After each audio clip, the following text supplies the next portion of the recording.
People are going to find your website. They want to kind of come in, see who you are. Is this a person I can trust more or less? What might I get out of the experience? And can I make an appointment?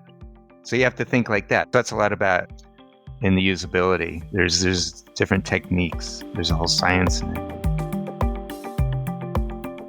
I'm Michael Max, and this is Geological. I've been thinking about retirement, partly because somewhere in your 60s is when a person is supposed to begin to consider that, and partly because I've been talking to some acupuncturists lately who have retired and about what that means for them, and also in part because it occurred to me that retirement isn't necessarily something we do as a grand gesture of stepping back.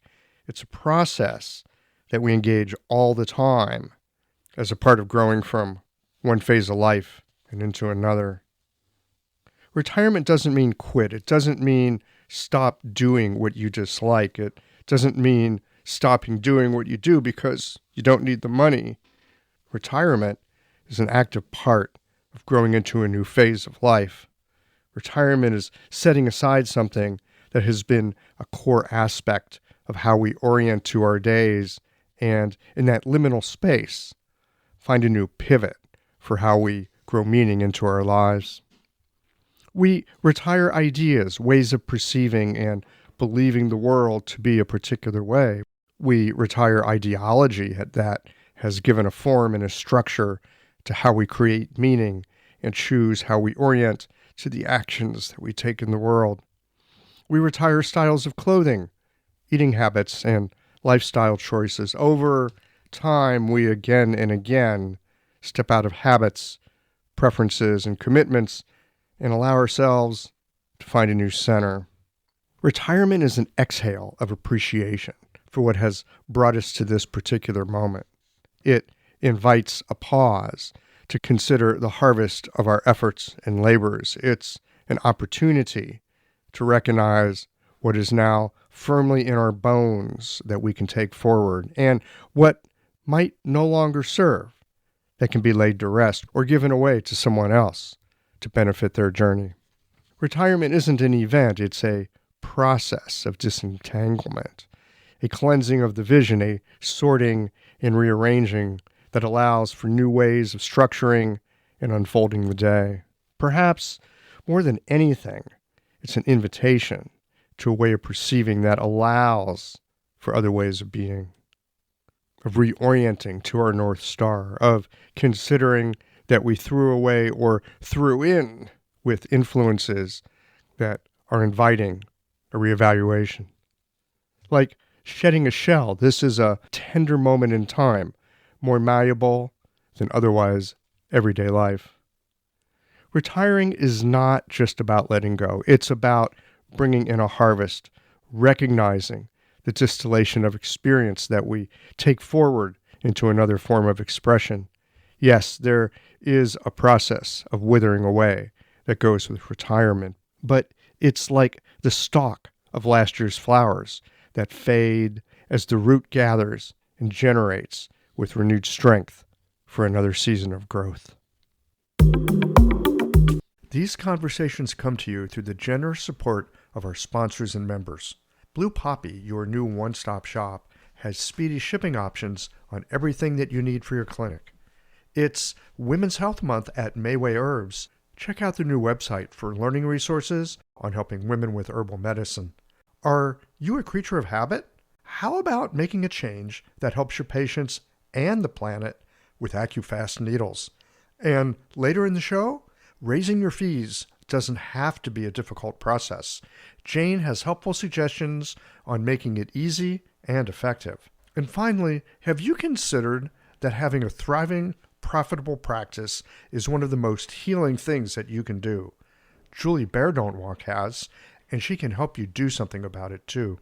Do be sure to visit the sponsors page on the Geological website to take advantage of all the special offers our terrific sponsors have for listeners of the podcast. Picture this. Your clinic is buzzing with patients, and then you realize that you're down to your last box of needles. No need for panic, because Blue Poppy, your one-stop shop for all your acupuncture needs. They ship orders received before 3 p.m. on the same day.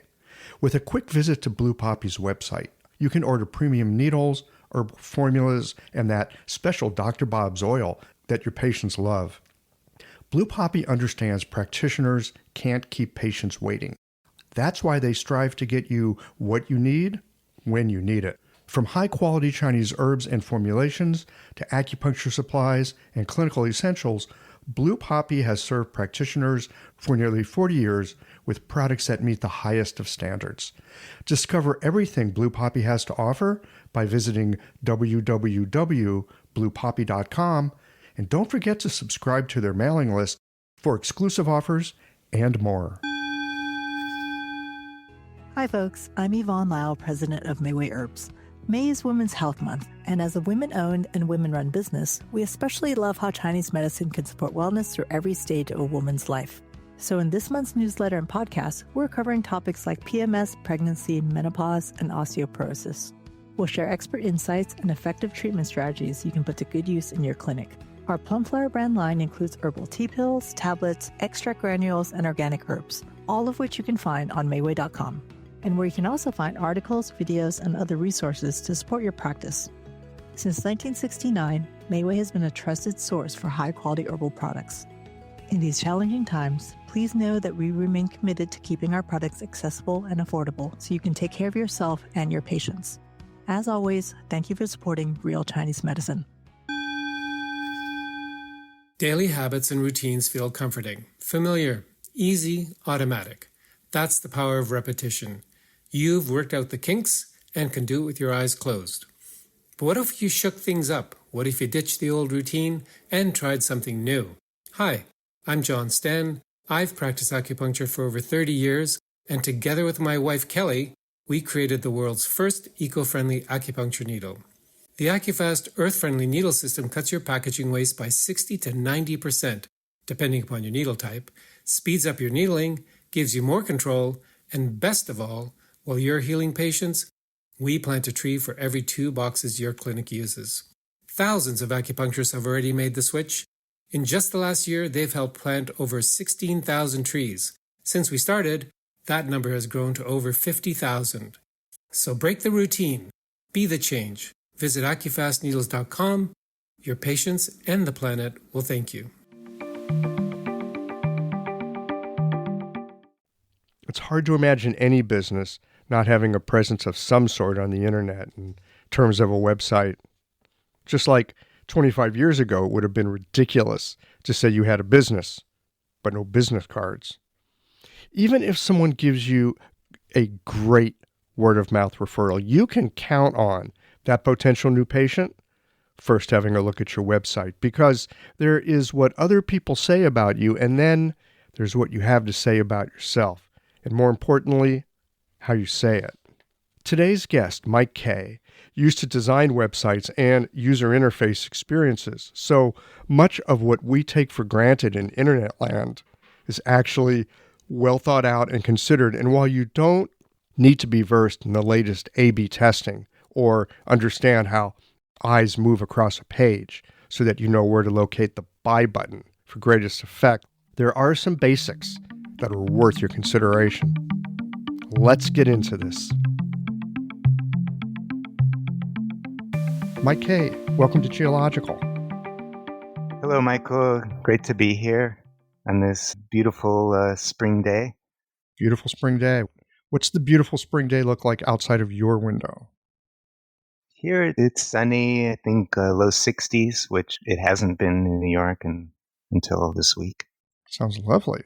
Outside my window, it's raining, and they say we get tornadoes tonight. Oh, hope you have a basement. We do have a basement. It's actually a nice basement. It's part of my clinic, actually. It's if we need to sleep there, it's good. You need acupuncture needles? We'll have that. Oh, perfect. You'll be able to treat the Shen at least. We can treat the Shen. Yeah, treat the Shen. That's such a big topic, isn't it? Mm-hmm. Treat the Shen. I don't know about you. I was just thinking the other day about treating the Shen. Like the Shen, like what's the Shen? Oh, the spirit, the heart. And for so long, I've just kind of nodded my head like, oh, yeah, I know what that means. Mm-hmm. And for some reason, I don't know what it is. Maybe it's the early stages of dementia. But I sometimes ask the question like, okay, the heart, the Shen, like, what are we actually really talking about? Yeah. I mean, there's been various definitions that I've learned from instructors of mine. But when I'm in clinic, I'm not the kind of practitioner that works really great with the person who comes in and is actually asking for things like that, like treating the shin to align my chakras. But I find that when I'm kind of connecting with their shin and treating their sore shoulder or their digestive issues or whatnot, that's kind of how I treat the shin. I'm keeping the shin in mind. Mm. And so I think every needle that I insert in a person, I'm interacting with the shin somehow, rather than, oh, okay, I will throw in do 20 because it's a wonderful point. But yeah, sometimes that's thought of, oh, okay, throw in something here for the shin. What you just said, every needle that you put in interacts with the Shen. I've never heard anybody say it that way. I think you're right, though. Yeah. And I think you're right because anytime you put a needle in, you're interacting with the body in a very intimate and very physical, very present way. How could the body not notice? Right? If acupuncture is as powerful as we like to think it is, and we say it is, then yes, every needle would interact with the Shen. And I was having an email conversation with somebody recently because we were talking about the Sa'am method, and I was suggesting, yeah, when you first start, do 4 needles, one side, that's it, period, stop. Mm-hmm. Treat one channel, one side, find out if your diagnosis is right or not. That treatment will tell you. You'll get a good response, and then you'll know something, or you'll get no response, okay, I missed the mark, or you'll get a bad response. Mm-hmm. Okay, do the opposite. But if you start putting in a bunch of other stuff, then the body has several messages. It doesn't know what to do. You're telling me to do this, and then you're telling me to do that. Oh, and then there's something else here. You know how we often say things like, I'm going to put in these couple needles here to cover my bases. Mm-hmm. Because I think what that means is we don't know. And so we're guessing, and we're going to throw a couple needles in because maybe they'll help. But if each needle actually contacts the Shen, what the hell is that kind of treatment doing to a person's Shen? It would disorient them, I think. I guess once or twice I have done that, covering the bases. Oh my God, are you kidding? I've done it hundreds of times. I was exaggerating, yeah. Yeah. I mean, it's right there. There's that point there, like, I haven't. Spleen 9 is looking right at me. Well, and sometimes there is that. Yeah. Do you have that sometimes where you're like palpating or just, I don't know, whatever, like a point, it just like shows up. Yeah. Needle me. And you're like, why should I needle you? You do X, Y, Z, blah, blah, blah, blah, blah. You don't really fit. Yeah. But the point's like, no, needle me. I actually palpate a lot. I'm actually pretty physical with the way I work because I began the medicine with some familiarity with Tui Na. So that's become sort of how I work with patients. Usually with the orthopedic patients, I'm more hands-on. And so I'll do that. I'll kind of look at channels. I've been reading a book that Dr. Wang, Dr. Wang Jui. Yeah, applied channel theory. Yeah, and so I really like that approach, and so that's something I'm trying to develop in my own way. Kind of read the body. What's the body telling me? Mm-hmm. When I got interested in medicine, I would do some Tui Na. I learned some back in the day when I was studying martial arts. I learned some basic Tui Na, just enough to get me into trouble. Uh-huh. How did you get in trouble with Tui Na? Well, I knew just a little. Well, back in the day, I studied with martial arts with Tom Bizio. Oh, you were doing that Tui Na. Yeah. All right, that's some badass. That Zhenggu Tui Na, that is some badass Tui Na. Yeah, so even back in the day, there was some bone setting stuff, and I'm going, what am I doing here? It's like, yeah. But kind of got it. But I was a lot younger then, and so I would just practice on friends, of course. It wasn't anything professional, but I would start to notice what's this here? What am I feeling under my finger? And I go, this might be an acupuncture point. That was one of the things that like kind of fed me. It was like, there's something going on here. It's not just feeling some stiffness in the muscle. It's like something deeper than that. It's a great question. What is this here? Mm-hmm. It's like not blank your mind, but calm your mind, right? Still your attention. Put your hands on people. Huh, what's this? Yeah. It's all kinds of weird stuff under the skin and in the tissues. Yeah. When you start feeling for it, and sometimes I got no idea other than, what the hell is this? Mm-hmm. And I think I'm no expert in the classics, but I don't even read a lick of Chinese, but I think that's a lot of these things are referring to, this sort of this observational medicine, kind of talking around this stuff that sometimes we might interpret a little too literally. I think I don't know, can't think of an example, but there's it's like using what are the different methods when you're doing an intake with a patient, the hearing, the smelling, the seeing, all your different senses. So what are you seeing in the patient? Well, it's what you're seeing with your eyes, maybe, what you're seeing on their tongue. But maybe you're seeing things that aren't literally with the eyes. This is something I have been exposed to actually in Qigong, studying with it. Another teacher of mine is Dr. Stephen Jakowitz, who teaches some of that. Like you sit with a patient. What do you smell? You try to cancel out those other smells that are distracting. What are you smelling in the patient? Maybe they don't have any kind of notable smell, but you're kind of engaging that sense as that part of the brain somehow. So you're using more than the eyes to see. Yeah. So that's kind of where I've been playing around with my practice, because I think diagnosis is the most challenging thing. I mean, I've been only practicing for 5 years, and that is the thing that really confounds me, because sometimes it seems pretty clear, but a lot of times I'm kind of, this could be anything. This could be blood. This could be chi. Yeah, it probably is all of those things. Yin and yang and everything under the sun, maybe every organ involved as well. What is really the diagnosis? What is really the meaningful angle on this?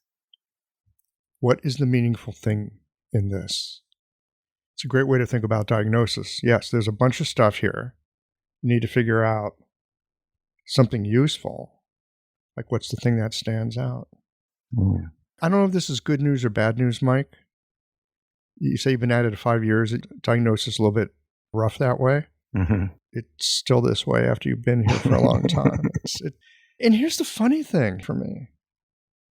It can be annoying, but it's also in part where the fun is. And it's also in part where the really worthwhile challenges of being still enough, of being clear enough, of being able to sit with someone in the way that you just described, where you're seeing but you're not really using your eyes, where you're smelling as kind of an investigation, not like I'm going to put a check mark in a box, but like, what's here?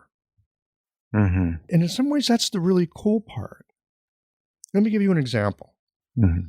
There's a word game called Wordle. Are you familiar with Wordle? Vaguely. I know it's all the craze now, but It's all the craze, and I don't like word games. I mean, other than Clinic, I don't like puzzles. But a bunch of people are saying, Wordle, Wordle, Wordle. I'm like, okay, fine. I'll try Wordle. And so I've been playing Wordle. I actually really like Wordle. Okay? yeah, I have a feeling it's addictive once you get into it. It reminds me a little bit of Clinic, which is why I like it. So here's the deal. You put a word in, you like pick a word, any word. I like peony because it's got an E and an O. You get some vowels out there, right? Okay. And then it tells you if you got a letter and if it's in the right place and blah, blah, blah. And your job is within 6 lines to guess what the word is. So the other day I put in a word and 1 letter lines up. I'm like, okay, that's not a bad start. And then I put in the second word and I guess the word. That's it. The word just shows up. Wow. Very, very unsatisfying. It's like, oh, that was no fun. Because I wasn't engaged by it. It didn't ask me to show up and engage with, all right, what is that? Oh, we got these letters here. We got that letter there. Right? It was just like, okay, good guess. Lucky you. Like, I think that happens in clinic. It wasn't like you were engaged with the universe and the universe told you the answer. I wasn't engaged with the universe. It was a lucky guess. And sometimes I have that in clinic, right? Like, oh, yeah, that's really easy. Well, that's nice in a way, but it lacks the engagement. And I think what I heard you talking about was a sense of engagement that goes with being with people. Yeah. And I suspect what you're saying is like, right, it never gets easy and or clear with a diagnosis. And maybe that's a good thing. Maybe those who are like completely confident in their diagnosis, maybe they're missing something. Sometimes it is easy. But you will get to that point. Yeah. Yes, sometimes it is easy. That's also true. Operative word here, sometimes. One thing I found is I started doing some work just to kind of kick it up a notch to make it even more challenging for me. I've been treating Lyme disease. Oh, wow. Doing some work. Studying with somebody in upstate New York who's really great with it, Hillary Thing. And one thing I've learned about it is that these complex conditions that are all over the place, to cure the person, to bring them, I don't know what is cure, but anyways, to bring them to 100% health or whatever, someplace that is really challenging. But to make their life better is actually pretty easy. Because you can go in almost any direction, wherever you see, just get the low-hanging fruit, and their life is going to be better. I love that. So we don't have to cure them and take them back to their pristine condition prior to the event. We can simply help make their life better from this point out. Yeah. And then you chip away, and then you go, all right, we got that one. Yeah. What else can we do? Yeah. And you get to them by that point, you start to know the patient. So maybe you do have more insight into what's central. Or unless you get lucky like you did in Wordle and you get it on the second try. All right, so you might get lucky, but here's the thing about getting lucky in a treatment. You learn nothing. Well, I mean, maybe you learn something, but my suspicion is you don't learn so much. Yeah, you maybe learn less, yeah. Yeah, so thank you. That's helpful. I think a lot of us have this idea that we're supposed to be these like really masterful sort of characters. Someone walks in, we kind of see what the issue is, and we can restore them in profound ways. But, most of us, yeah, it's like, can I see what the low-hanging fruit is and go after that? That's not a bad day's work. Yeah. Do what you can with what's available. Yeah. And I think sometimes with a young practitioner, you get a little intimidated when you see these very pristine case studies where they're sort of backwards engineered because they've succeeded with the patient and they're telling you why they succeed. I want to see more case studies about all the bumps they hit in the road. Complete disasters. Yeah. And then picking it up from there. How about this? This would be great. A real bestseller, probably not. But how about like Chinese medicine's greatest fuck-ups? There we go. I'll buy a copy.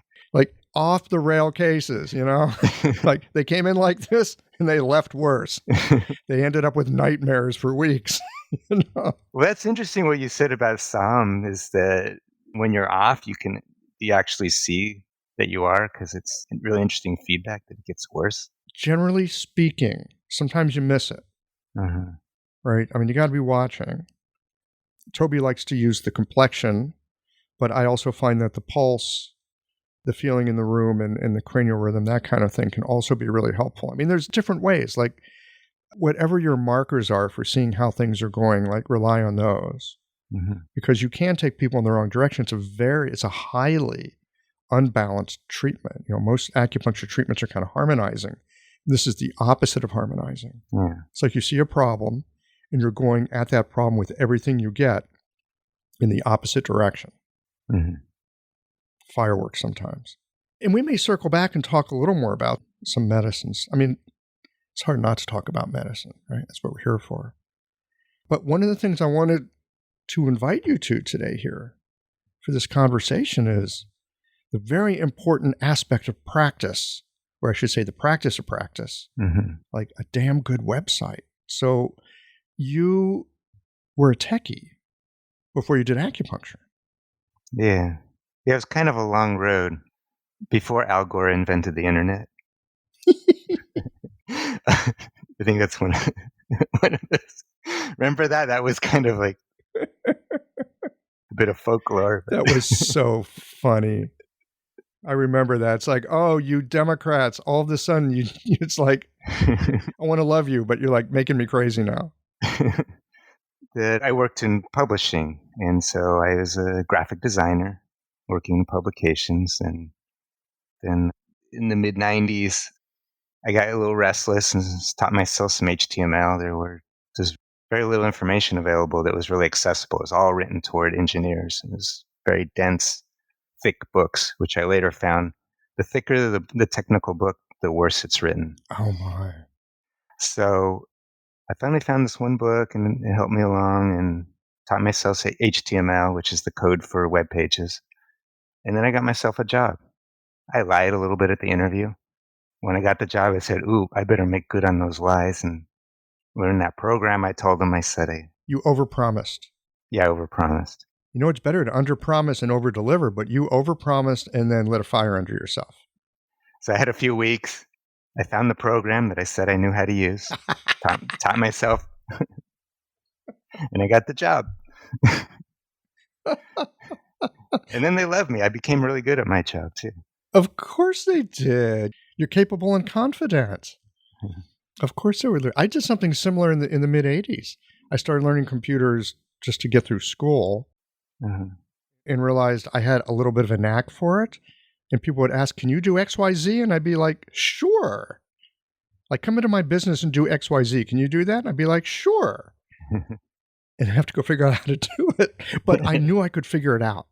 Yeah. Right? That was my situation, too, yeah. That was your situation, too. It's like, oh, I don't know it, but I can. Yeah. And now I know what I need to go know. So off we go. In my practice, I kind of go a little too far the other way, where I kind of show my inconfidence, like, well, we'll see what happens. Okay, so you might want to bring some of that early computer cowboy energy to your practice. Yeah. Not too cowboy, but just cowboy enough. Yeah. Right. I'm not afraid. Like, honest with them, I go, I don't know how this is going to go, but I think it's something I feel pretty good about. Maybe not exactly in those words, but I do it a little more soothing, put them at ease. Yeah. Oh, anyways, back to the tech career. Yeah, so you were doing tech back when you could get away with that kind of an attitude and that kind of behavior, because not many people were doing tech. And if you said you could do it, people would take you at your word. It's like, okay, let's do it. And if you could show up and do it, then you get to do more. Yeah. And then schools develop classes and programs in web design. And I'm going, what? What? What do you need a class for that? Exactly. I'm sure there's a lot of practitioners in China who wonder, what do they need to go to school for acupuncture? Anyway, so yeah, I actually, the tech stuff was a little more interesting. So even though I was working more in the visual side of things, I got a little more interested in not serious programming, but what you call interface building and user design. And eventually my title got to something more glorious. What was it, user experience engineer, I think was the title I had at one point, or information architect, things like that. It sounded a little more impressive. Rather than just web guy. But what we're doing there's a practice that I brought with that. It was something that was intuitive to me that went from my early days in design when I was doing paste ups by hand without a computer, was really thinking a lot about the audience, thinking about what then in tech becomes the user. Mm-hmm. And I realized that wasn't something that was automatic for a lot of people. In the early days of the web, there were a lot of really horrible web pages that could do a lot if you could only figure out what's going on in the engineer's head and what's going on here. Probably made sense to the one engineer who built it, and that's it. Yeah, that whole idea of user interface. Yeah. So, and that's why Apple, Apple has a lot of its success because it was, back in the day, it was the only company that worked so hard on that. Their technology was no better than anyone else's, but to make it so it was approachable to humans. This episode is brought to you by Jane, the clinic management software that honestly just makes running a practice easier. Let's dive into something that's never easy, but sometimes necessary: raising your fees. It can feel awkward, right? But here's a tip that can really help. Consider offering flexibility to your patients as you introduce the change. When patients face new fees, it's natural for them to feel uncertain or concerned. That's where flexibility can really make a difference. Offering options like a phased increase, suggesting a payment plan, or even taking a moment to talk things through can help to ease the transition. These thoughtful gestures show your patients that you're listening and care about them, which strengthens the trust you've worked so hard to build. If you're looking for more ideas on how to navigate these kinds of changes, head to frontdesk.jane.app and check out the article, How to Tell Clients You're Raising Your Fees.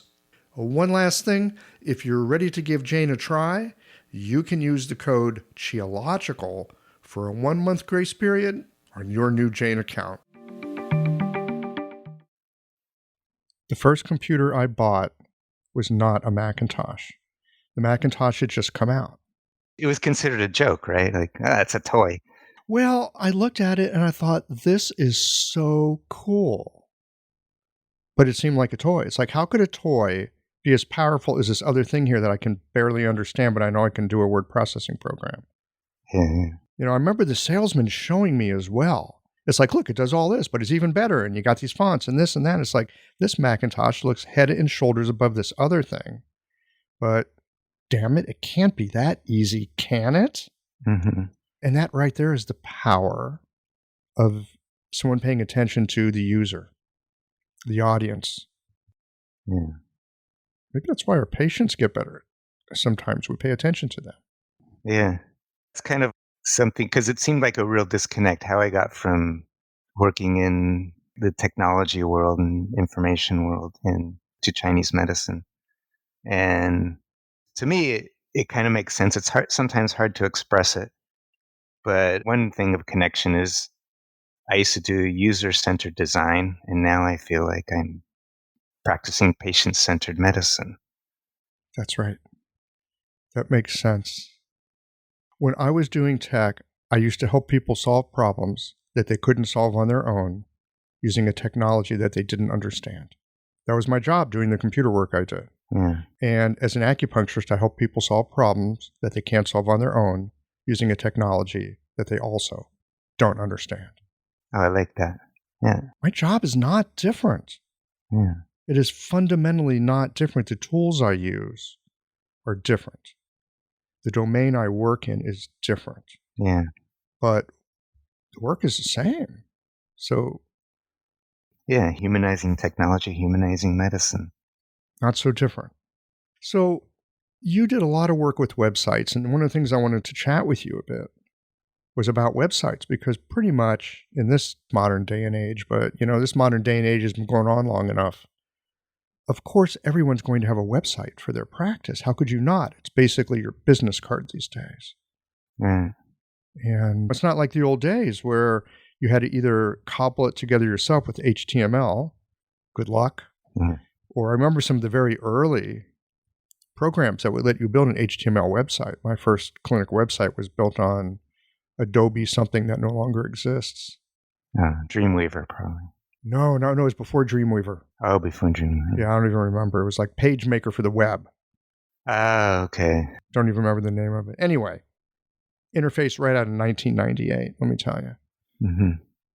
But these days, we all know we need a website. Seems like there's so many choices. What are your thoughts about, like, for folks that we're talking to? A lot of our listeners aren't that techy. They just need a website. Yeah. What are your thoughts on, like, platforms and where to begin? And maybe even more importantly, what do you want to make sure is on your website? Right. What do you want to make sure is not on it? Mm-hmm. Well, first of all, the platform. Today, fortunately, you don't have to know any coding. If you know a little bit, you can go a little further. But basically, there's so many online resources. I actually built my own website on WordPress. which is the online. WordPress is a little complicated because they have a installed version that you can tinker with and open it up and take it apart, or the online version, which is very templated. And then there's other things like Wix, and I actually never really looked at cheese sites, but I know a lot of colleagues use that. So you could just use one of those, and they have the template for you. Basically, this is how I did my personal website. I said I could build a website from scratch. I have the chops to do that. I can do whatever, But why? Because one thing is, when you build it from scratch, you also have to maintain that. Mm-hmm. And you have to keep it protected from vulnerabilities with hackers, or just the servers updated, which is a lot of stuff that I barely know, barely understand. I wasn't like the deep level tech person.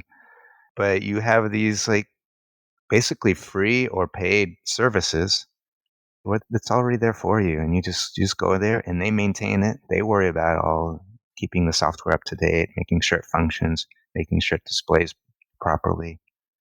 So they're doing all the background tech work. You're basically buying IT services. Yeah. And someone's making sure everything's up to date and secure and all that stuff. You don't have to worry about it. Right. And so basically, the best way to do it, you figure out a domain, you buy your domain, or you can go through one of these services and secure a domain. So that brings you into the paid area. If you don't want the paid area, you could have something like michaelkacupuncture.wordpress.com, but it's not so professional. I think it's highly unprofessional. Yeah. I think it's a bad... Personally, this is just me. I'm a persnickety guy. I think it's important that your domain is your own damn domain. It's not my domain at something.com. Right. How much? It's not expensive. No. To buy your own domain and have that, right? What's it cost per year?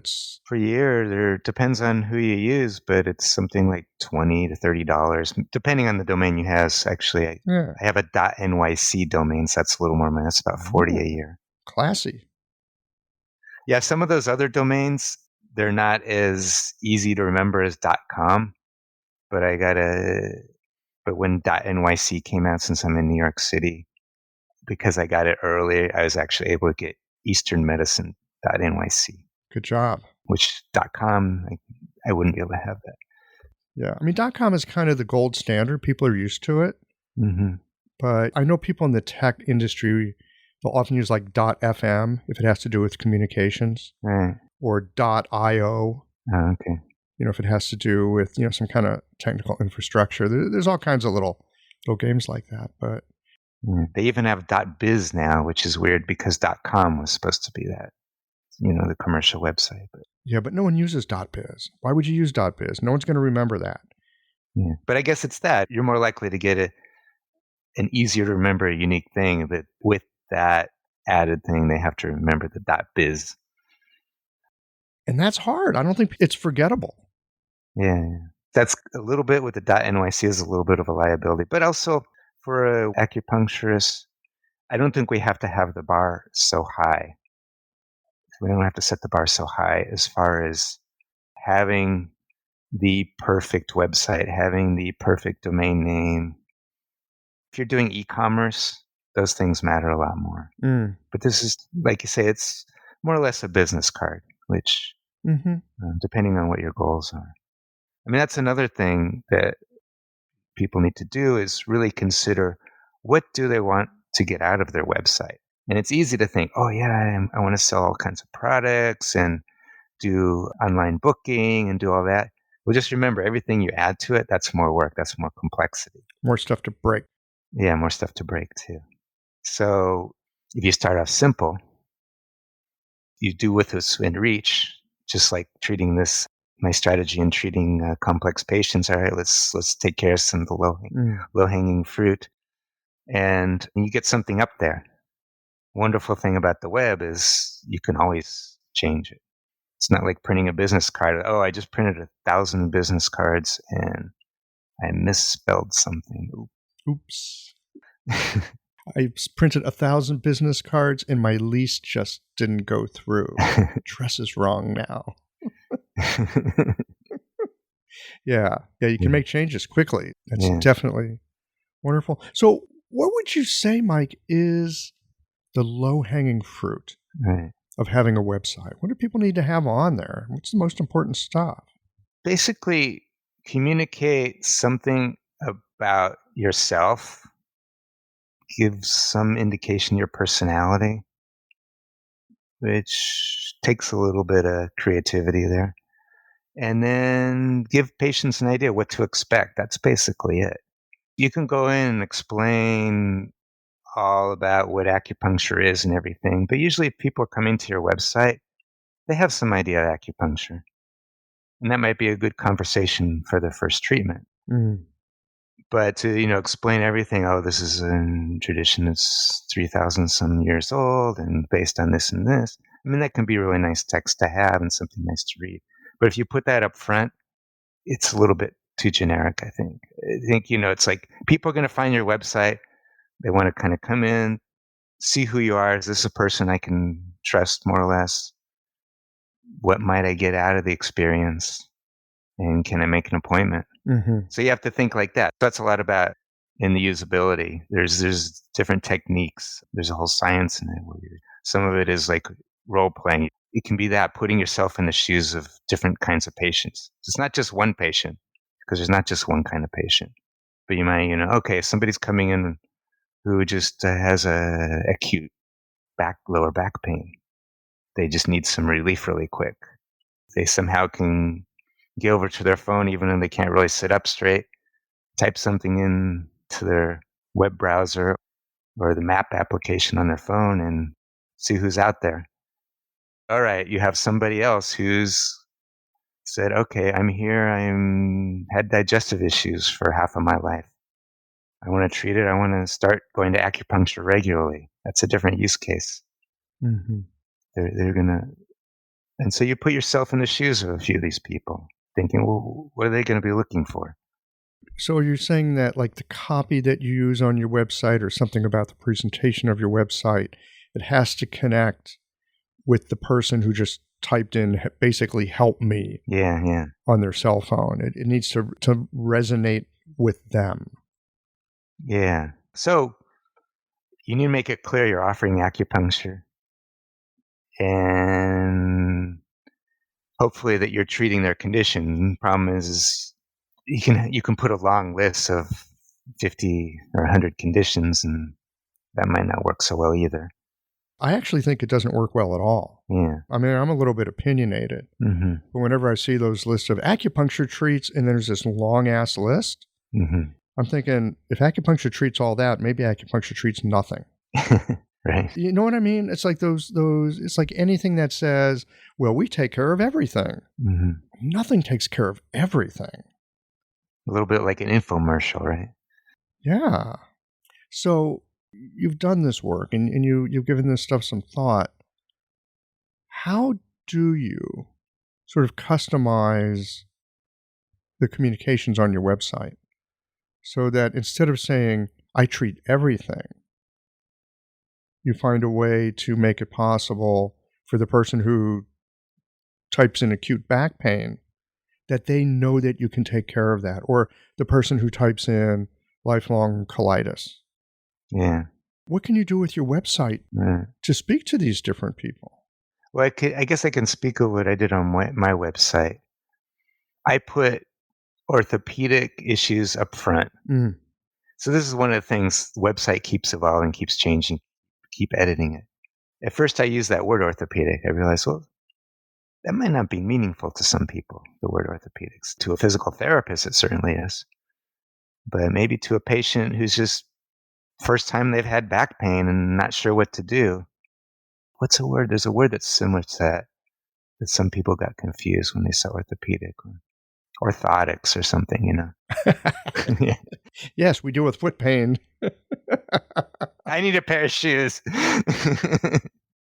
So, treating injury and pain. Mm. So you're maybe not saying back pain, but it's enough to get them. Oh, well, you treat injury and pain. Does that include back pain? Now the colitis. So I promote both that kind of thing, and also the Lyme and complex conditions, Lyme disease and other complex health conditions. Now, somebody who's got colitis, yeah, there's got to be some way. And other things, like an etc. I guess for that. But maybe right, there's a risk of like if you do that, etc. Well, yeah, he'll tell me I'm broke and I need some money, and he'll tell me I can cure that and make me rich, and I don't believe that. So I don't know how well that would communicate. Yeah, wow, that'd be an amazing acupuncturist. I can treat you so you're no longer broke. Yeah.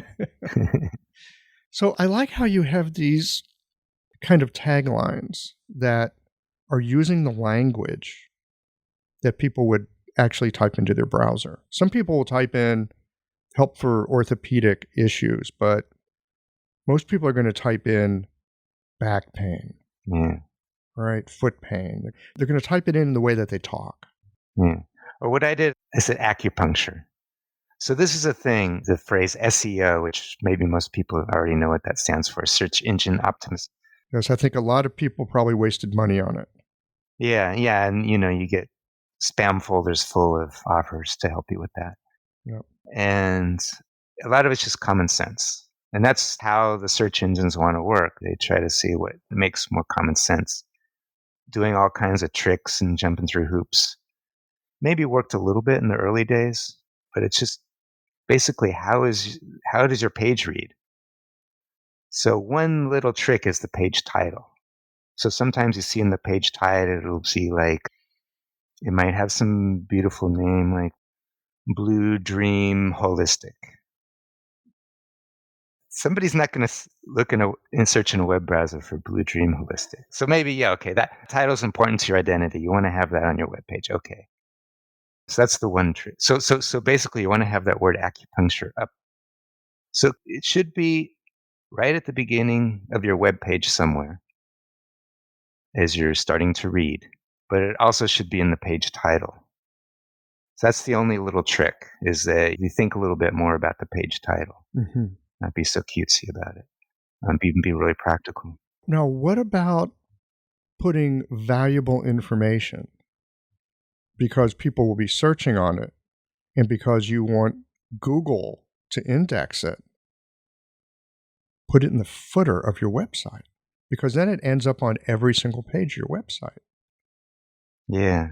The thing is kind of been in fashion for a little while on web pages is the single page website.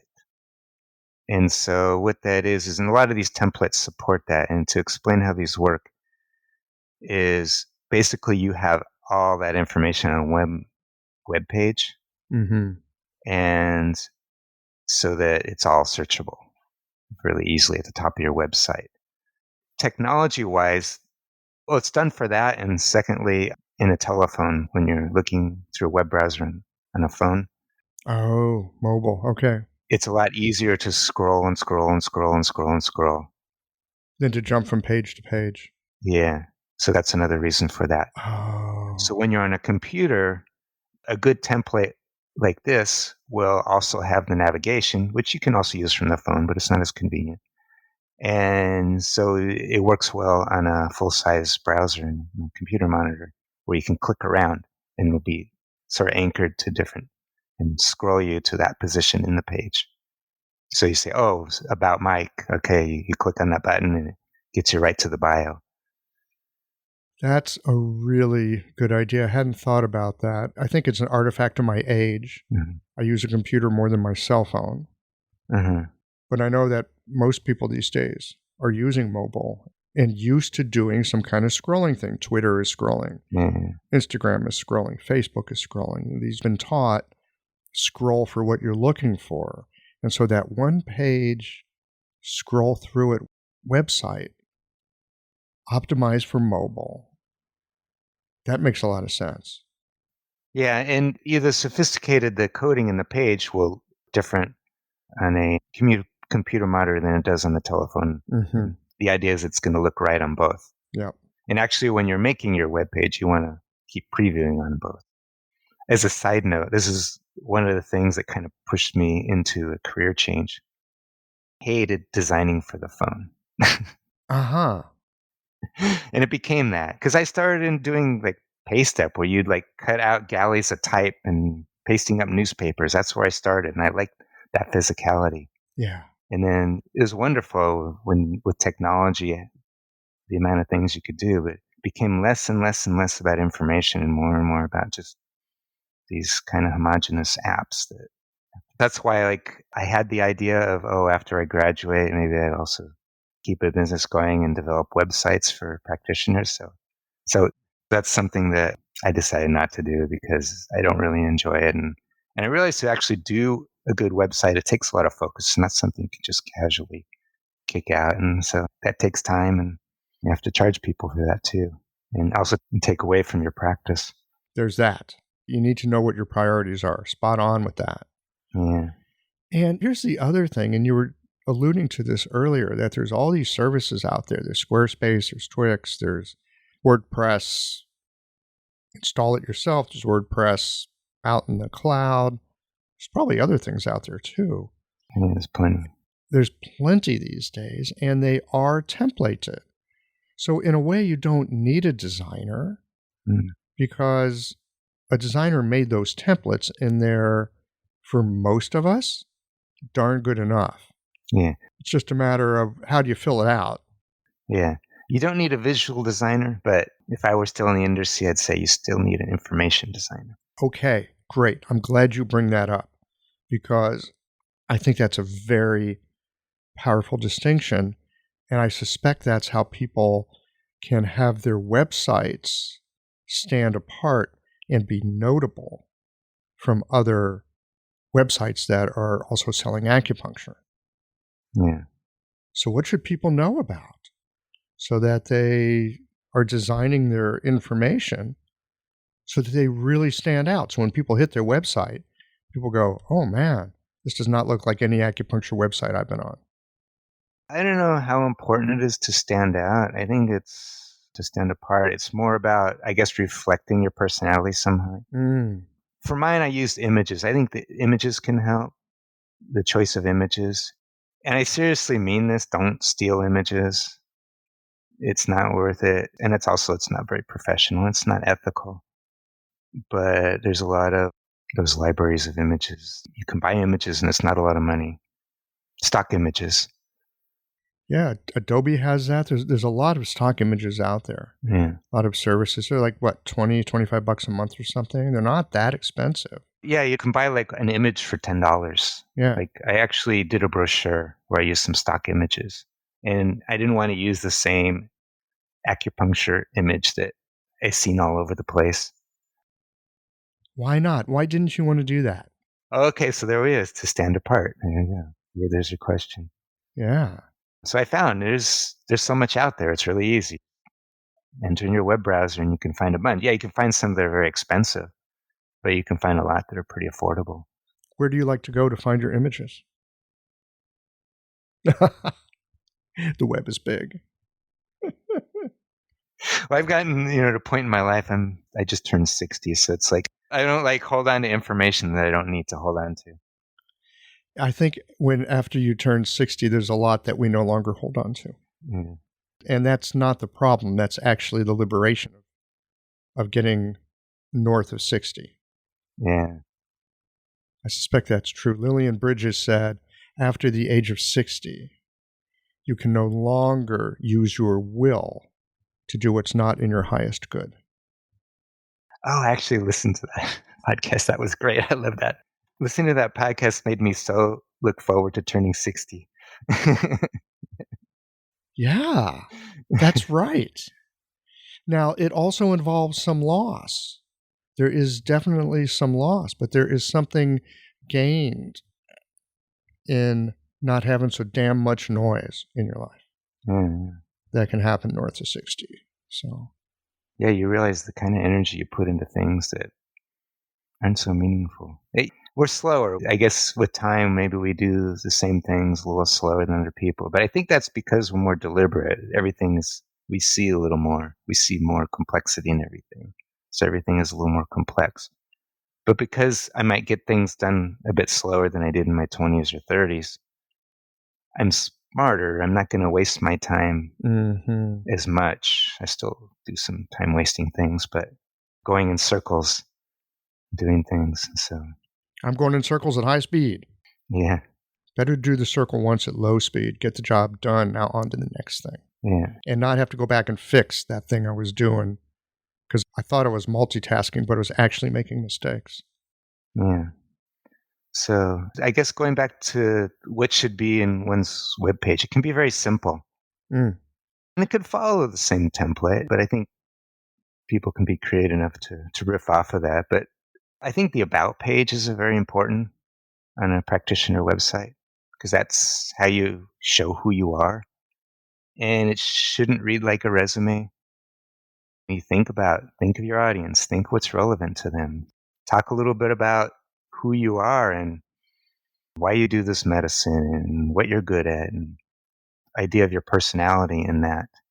They don't need to know all of your qualifications, every last one, every little certificate and CEU that you've completed. I get really nervous when I go to someone's website and they've got this long list of qualifications. Mm-hmm. It makes me not want to go see them. Mm-hmm. But that's just me, and I'm a very, very quirky character. When I look at that, I think, that person does not seem very secure to me. Yeah, yeah. They're perfectly great, and it's just they've done it poorly. Or it could also be like they really have no idea, so they're just going to throw everything out there. Or there are people who like to see someone who has lots of qualifications, and it will draw those people. Yeah. It very well could do that. It's like, wow, this person has all this stuff. That's who I want to see. That's true. That's true. Yeah, I realize that. Like, I'm not the practitioner for everyone. Like, I have more of a down to earth kind of connection, and people of all walks of life, from very humble people to treated some pretty wealthy individuals too, and they've liked my approach. But I know there's other people who want that spa experience. They want to have everything perfect to a T. They want you to tell them exactly what they need to do. And I'm not that practitioner. But there's people who come in all the time who are looking for that practitioner, and I still haven't gotten the confidence to be okay with that, but I'm kind of like trying to like talk around that a little bit, like advocate my approach and why that kind of changed the conversation a little bit. But I realize also like they're not going to like me. So something I found very helpful, because I answer my own phones. I've got a small practice and I keep it simple. So I talk to people. I don't have a phone, a front desk person. But if I did, I'd train them to do this. That if someone isn't a good fit, I just get a sense in talking to them. It's like, oh man, no, this is not going to work well. Mm-hmm.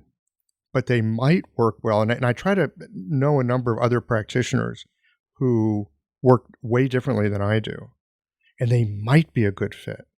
So that when I talk to that person, I go, yep, nope. Here's the best way I can help you. I'm going to refer you to Stanley down the street. Because Stanley, this is how Stan works. And just send them on their way. I love that idea because not only should we be able to refer people to other kinds of providers, but to other kinds of acupuncturists. Yeah. I've done it a couple times. Like I will treat patients who want to address fertility. And I do pretty good at it with women's health, but it's not my specialty. And I tell them right off, I can treat you for this. If you want a specialist in this, I have a friend of mine who's specialized in this and I can refer you to her. But if you want to work with me, I'm happy to work with you and I think we can get some good success. Half the time they stick with me. It's good to know or measure. Other times I'm happy to pass them on to my friend. Yeah. Yeah. So we alluded to SEO a few minutes ago. Yeah. You were talking about how there's always a kabillion offers. You'll find them in your spam folder. Yeah. When people often spend hundreds of dollars, I got my site SEO'd. Makes no difference in their Google search. Mm-hmm. What would you say are the most important aspects of SEO that people need to pay attention to? Well, and maybe could even do themselves. Yeah. So there's the hierarchy of the information. So having acupuncture right at the top. Mm-hmm. Things that people are going to search for. in coming to your website. If you, like I just mentioned fertility, if you're a specialist in fertility, acupuncture for fertility, acupuncture for pregnancy, have that right up front, have that in your page title as well. Another thing is linking to your website. So that's a little more complicated. And so there's some of these SEO services, the real shady ones. What they'll do is they'll create a bunch of false websites that'll link to your page. But the search engines are smart. Oh, man, they're going to ding you if they find that, right? Yeah. So if they find that these aren't genuine links to your website, yeah, they'll ding you for that.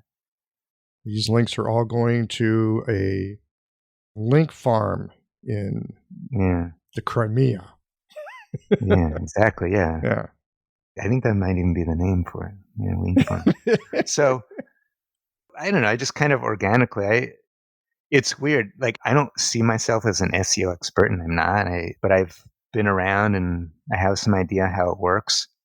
So I did to the best I could what I can. I still tinker with it because I said, maybe I need to change the wording a little bit, maybe this and that. But I did this is another thing to promote your practice that's free, is on Google. If you don't already have a listing for your practice on Google, you should do that. Google Maps. That's the only thing I've done well as far as marketing in my website, but I'm not a social media person. I know I should. I know I need to do Instagram. I even have an Instagram. Wait, hang on. How do you know you need to do Instagram? I don't know. See, everybody does it. Yeah. I don't get it. I like to share photos. I like to put pictures of my dog in Instagram. I get joy out of that. Or Then use Instagram for that. I worked in a concerted effort for about 5 years to see if I could get Facebook to send me patients. Right? I did the ads and the targeting and the this and the that and the sharing and blah, blah, blah. I mean, I really worked it. Never got anyone from Facebook. Ever. Never. Wow. Oh, that's good. You saved me the hard work. Thank you. Well, I mean, that's just me. Now, I know people that run their whole damn business on Facebook. Yeah. I mean, they're like digital sharecroppers. If Facebook goes down, they're out of business. I think to make it work for those things, and some people are into that, you have to be in there and do it all the time. Same thing if you do a blog. Well, that's something you do well, of course, the podcast. You have to be in there regularly. It helps. Google Maps, you don't have to be there as regularly. So it's good for people like me although I used to work in the internet, I'm a little bit online phobic these days. Having a thriving, profitable practice is one of the most healing things you can do as a healthcare practitioner. Because a robust business is the ultimate expression of vital chi. And that's the heart of our medicine. I'm Julie Bairdontlock, and I help practitioners grow nourishing, profitable, authentic businesses that embody the generative cycle of Chinese medicine. This isn't about all yang all the time. It's about expanding your own internal capacity, growing collaborative relationships with your patients for ethical patient retention, and marketing as an extension of this medicine, not a necessary evil. You already know that everything is connected in your patients' lives and bodies. The same is true for your business. When we align your systems, your schedule, your pricing, and your offerings with you, we create flow, which means more spaciousness, more impact, and more joy. When you are in the flow, fully resourced in terms of chi, time, and money, your business becomes a source of healing, not just for your patients, but for you. Let's grow something rooted, radiant, and real. Visit lifeflowconsulting.com to learn more. Well, the thing about Google Maps is people are going to go search for you anyway, and you want to show up there. Plus, people can do reviews and things of that nature. Yeah. That's always helpful when they've searched your clinic and it pops up, oh, look, 6 reviews, and they can, they instantly get a hit. Yeah. I think that is low-hanging fruit. Yeah. And then, once in a while, I just send emails or messages to patients. Hey, here's a link to my Google listing. Can you help out and write a review? Yeah. And I think that helps too. So what happened? I live in Brooklyn. Brooklyn is, people outside of New York realize it used to be its own city. You have the 5 boroughs, and it's not its own city. I always thought it was its own thing. It is its own thing. It's like its own country. 3 million people or something. And I live in a neighborhood who's, I don't know, couple 100,000 people maybe. But I think some of it's luck, so maybe I didn't learn as much from this experience. Going back to your thing, that happens so easy, maybe if you don't learn as much from it. But I kind of just followed what I understood I should do. And I've tested this out because I don't bookmark myself. Mm. And I've just from responses I get from people calling on the phone for a mile radius, which is huge in Brooklyn. There's in a mile radius, I don't know how many people live within a mile radius of me, but could be close to 100,000 people. And or 50,000 at least. But I come up when they search in Google Maps, not in Google itself, because there's other people who've paid. Because in Google's search engine, it helps to pay a little bit to get up there. But because it's like getting ads and things like that. But in the maps, the map is just basically straightforward. There's really no ads in the map. You just go in there and Yes. it's a tool to find. And so acupuncture near me, and there I am. And I get calls all the time. People coming like, oh, how'd you find out? Oh, I just searched in Google. And Mm-hmm. sometimes people will be like right near where my practice is, or sometimes they'll be a little far off too. And I don't know, I might have a misconception. Maybe I'm No, I don't think you have a misconception. Actually, what you just said confirms what I've been thinking and the way I've been running my, how we say, digital enterprise, so to speak, when it comes to my clinic. uh-huh. All right, here's the thing. Unless you've got products and you're selling them all over the place, you actually do not want to be found on a search that's not local. You don't want someone in California finding you. Right. That's not helpful for you or them. Mm. And it's really annoying when someone from California calls and says, hey, I got a few questions about acupuncture. It's like, yeah, you're going to waste my time now. Right? Because you're in California. You should be calling someone in California. You only want people locally. Yeah. And this actually works to our favor because I think even in a Google search, you can get yourself, even in a crowded environment, you can get yourself on the first page of Google in an organic search if it's local. Yeah. And really what you want is local. You want people that are like 25 miles around you. That's it. Right, right. And so put your address at the bottom of every page. Put it in the footer. Okay. All right? Yeah, actually, probably in your case, that works a little better. What did I put I put the neighborhood. I live in a neighborhood called Williamsburg. There are practices. I put Williams. So that's what it says right at the top of the page. But this is right at the top of the page. Great. Acupuncture in Williamsburg, Brooklyn. Perfect. And people find me. Exactly. Or now they call. Now where I live has another name because it's gotten a little more fashionable. East Williamsburg. East Williamsburg. Now we're getting nichey here. Yeah. But I think that's really helpful. I think you're right that you want to put something on that locals would recognize. Yeah. And so I do pay attention to the Google. I go in there once in a while, every month or so. Not that often. I go in there and make sure the information's up to date. Mm-hmm. Look at the hours. Look, there's a way you can post stuff. I actually haven't really mastered that very well. I haven't kept that up as well either. But once in a while, I'll post something. But I ask patients, I think the reviews help. So getting patients to put reviews. Testimonials on the website, I think, are helpful, but I think they're probably a little more useful in something like Google Maps. I think you're right about that. Because it seems a little more third party and therefore a little more like trusty in some way. Even though a patient who things don't work out so well, I'm not going to ask them to write a review. Fortunately, I haven't had any disasters where people have had it out for me and wanted to write a nasty review. Well, there's always that thing about people having it out for you. But if you do good work, generally speaking, people will write good reviews. Yeah. And just my way of doing it. I mean, even when things don't really work out, I try to, this is another human being. They hate my guts, just try to end it in a way where there's some mutual respect. Have you had experiences in your clinic where it's like the patient ends up hating you? Or are they just disappointed?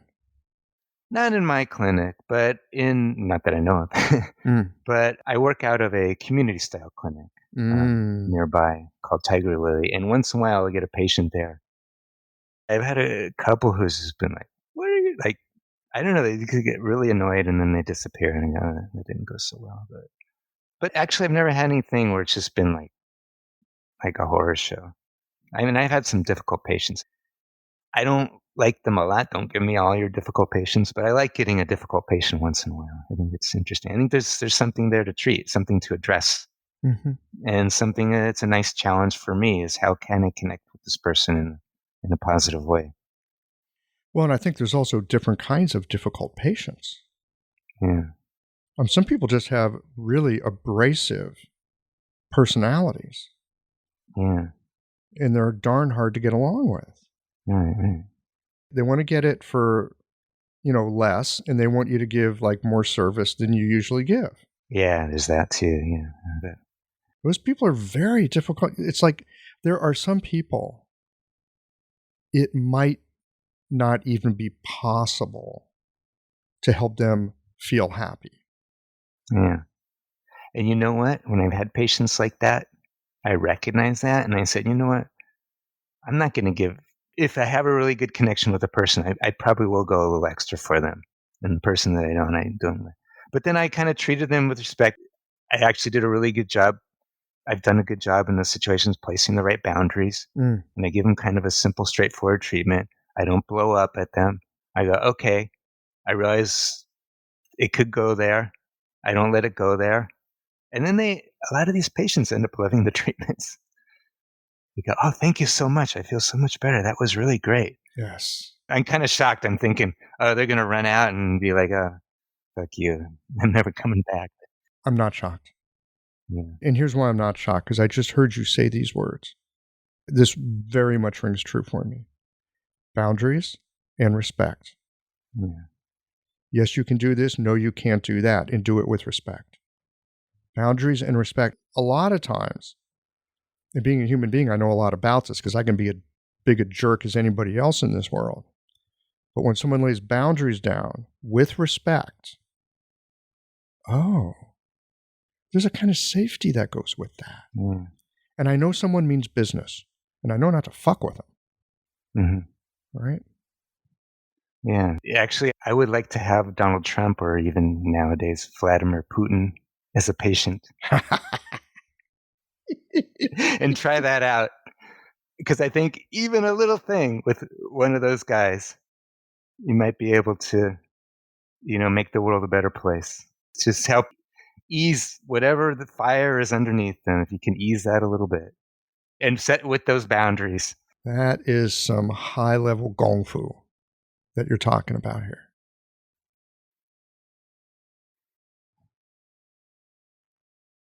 Yeah. Okay. All right. Yeah, you can blow up any country you want. Yeah, I understand that. Okay. Yeah, they've wronged you, whatever you say. But let's just, here we go. Let's get to work here. It's easy to see that kind of thing out in the world, especially in larger than life characters like politicians, because they're like archetypes, like Greek god type archetypes, like bigger than life, and all their faults stand out to a dramatic degree because they're so colossal in their energy. But I suspect that a lot of our patients, they got their own place where they're being tyrants to their family or their kids or their loved one or even to themselves. So to be able to like some boundaries on the tyrant and treat them with respect and then help them get what they need so they don't have to be such jerks. Yeah. Inside there's a human in there. It's a little bit modified version. Well, we're all modified versions. Yeah. I want to come back to one more thing on websites. Okay. Imagery. You were talking about, number one, not stealing it, like be ethical. Right. And get something that stands out a bit. You were talking about you wanted something that didn't look like everybody else's. Another way is to use your own photographs. Yeah. I have some pretty good photographic chops, so I use mostly my own photos. But I think most people probably have some decent photos just on their phone that might be relevant to their website. It can be abstract, or it can be more specific. And maybe I didn't put any doggy pictures on mine. That's for I save that for Instagram, but but yeah, I have like pictures of nature in mine, for example. So that's something that could be in there. A picture of you. I think that's really important. The bio and a picture of yourself. Who is this person? What should I expect when I come to a visit? And some literally will do that. I've seen websites who've had that question. I think that's kind of a good move, is what to expect in your acupuncture visit. But you can be less direct too, just to kind of give them an idea what's going on. I mean, you don't have to tell them everything. That's too many words. No, that'd be TMI. Yeah. But you can say something to them about what they can expect from the imagery that you use. Yeah. You most assuredly can. Yeah. And I have been surprised at the number of acupuncturist websites that I've run across in the past, I'm going to say 6-ish months. Mm-hmm. No picture of the practitioner. It's maybe some kind of a new trend, or I don't know. Yeah. But it seems to me that a really well done, professionally crafted picture of you, again, who is this person? You want to show something of like, hey, here's me. Yeah. And not like a fuzzy granny with someone cropped out of it. Right. But like, hey, me, like in really high resolution and good lighting. Yeah, definitely. I mean, you have to show you're not a bot. Well, I think you have to show that you care. We don't have that yet. I'm sure that'll become one day, acupuncture from a bot, but deep faking acupuncturists. But that could be, you said the fuzzy picture you cropped out. You could have those as well. But I agree, like that shouldn't be the one that you should have, like a really clear, well taken, if you can do professionally taken, and just a head and shoulder shot. Mm-hmm. But some photos of you hanging out in the woods or, on the streets having a coffee, that could be good too.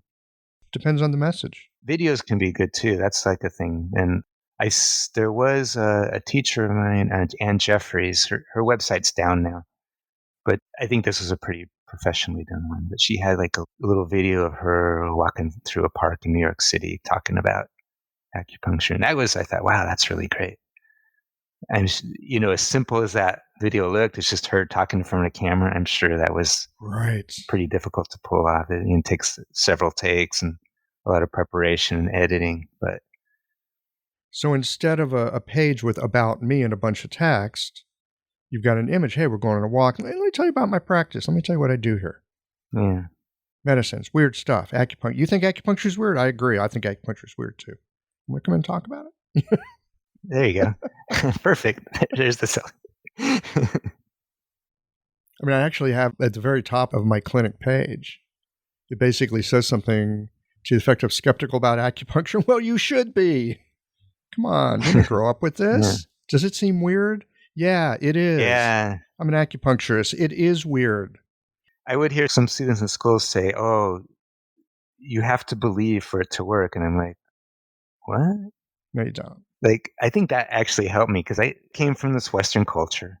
So I always had harbor a little skepticism. To this day, sometimes I'm going, was that a placebo treatment I just did? Or was that something real?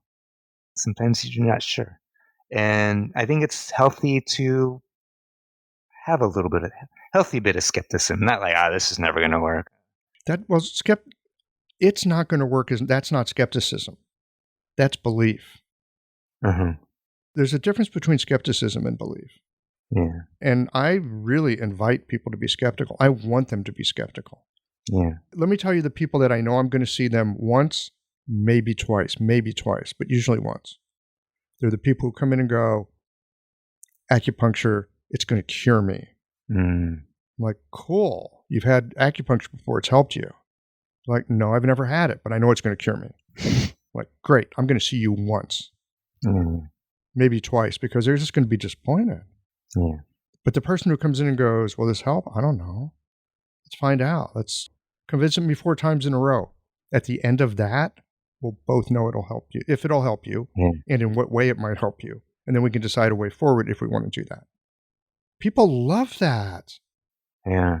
It has to work on both ends because it's not every patient. Like some patients can be like, what? You mean you don't know what's going to happen? That's right, bucko.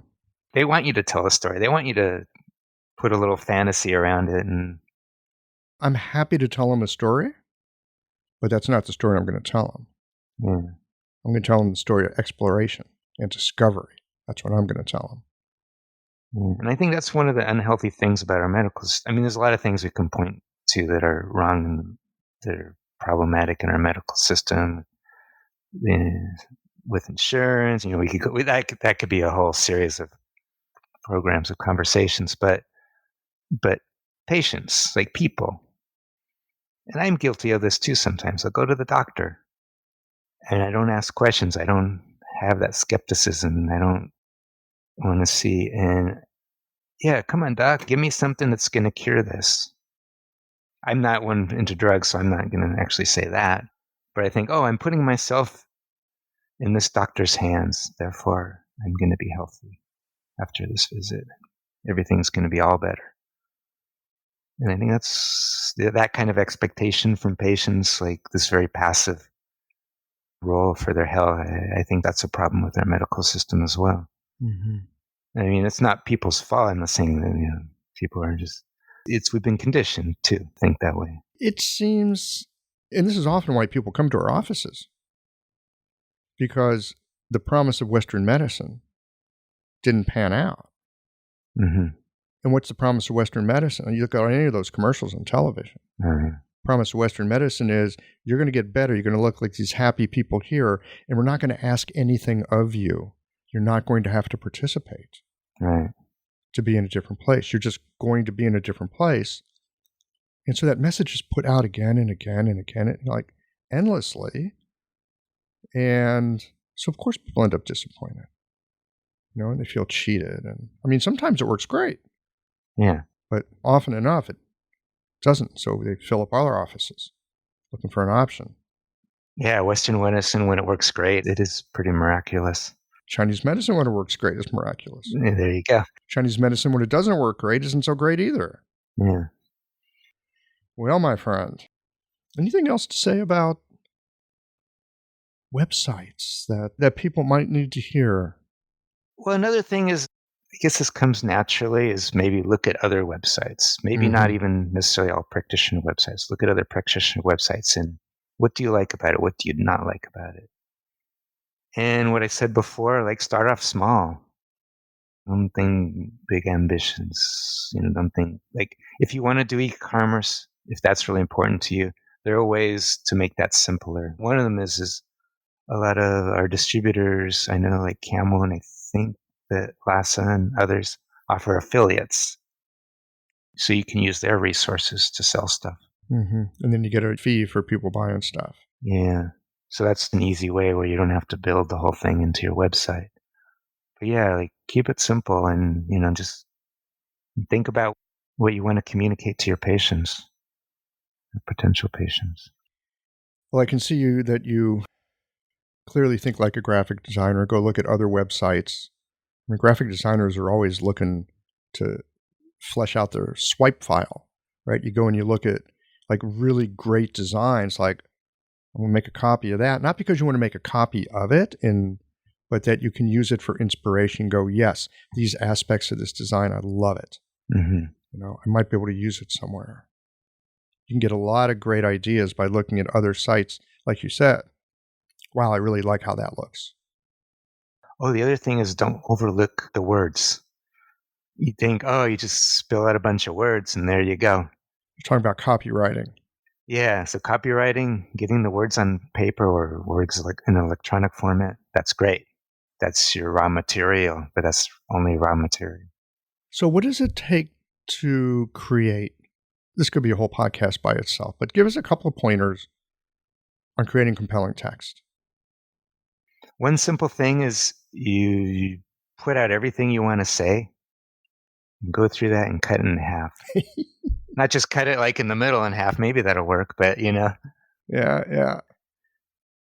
Everything that you've got to say is, I got to say this, I got to say this, I got to say that. Cut that in half. So that this is, I think, friends, like in journalism, there's this thing called kill your babies. Mm-hmm. That sentence there, you say, I got to have that. And you're so attached to that. Is that helping? Is that getting across? Is this making the message being received? No. Yeah, maybe that's important. That's important information, but I get word counts are great. Like when you put in a form, and like that's what used to be great about Twitter. Not that I was a big user of it, but they had a character account, and so Right? Short and sweet. yeah, And let's face it, most people don't read these days. right. They really don't. Most people don't read. And so they kind of skim. Helps to do like little headings and a little something about it. And a heading and a little something about it. People catch that. Then for the more motivated, Mm. you can start adding things like a blog, some resources, but maintain that stuff. Don't let it go stale. And that gets people in. You kind of give them stuff for free, educate them a little bit, give them some information, some help, self-help. And you know what else it is? It's another landing page for your website. Every blog post Yeah. is a custom tailored landing page for people interested in that subject. Yeah. Just make sure your contact information's in the footer. Yeah. There you go. All right. Well, hey, thank you so much for joining me today. I always love yakking about medicine, and I love yakking about technology. I think technology is our friend, and we can use it to really, really productive ways to help us in our practices. Yeah, I agree. I think there's some challenges in our world and how we're adapting to technology.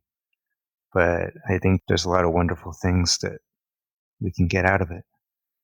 Could you imagine having to paste up a brochure of your practice old style and print them out and then hand them to people?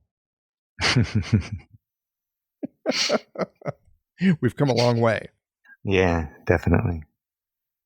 All right, Michael K. Good luck with your practice. Thank you. And I really enjoyed the chat. You know, it's a good conversation, just being able to go wander about a little ways into medicine and technology. It's always nice to take a little walkabout.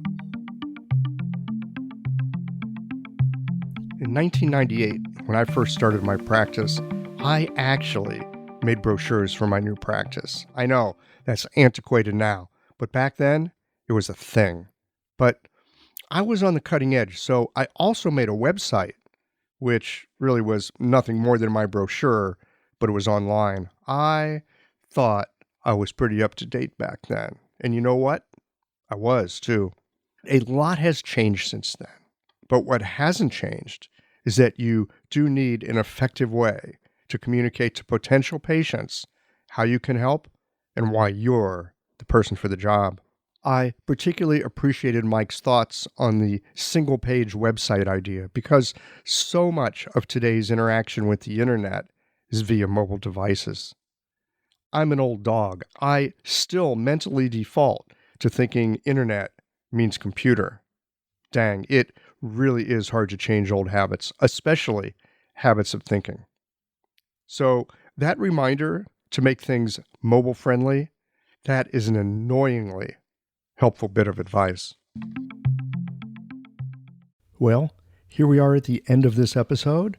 If you've listened up to this point, you're either a rabid fan of Qiological or the forward button on your podcast player stopped working. If you are indeed a fan of the podcast, you can help us to bring new episodes to our community of practitioners by supporting us with a membership or a one-time contribution. Details, of course, are on the website. That's it for today, friends. Join us again next Tuesday for another thoughtful episode of Qiological.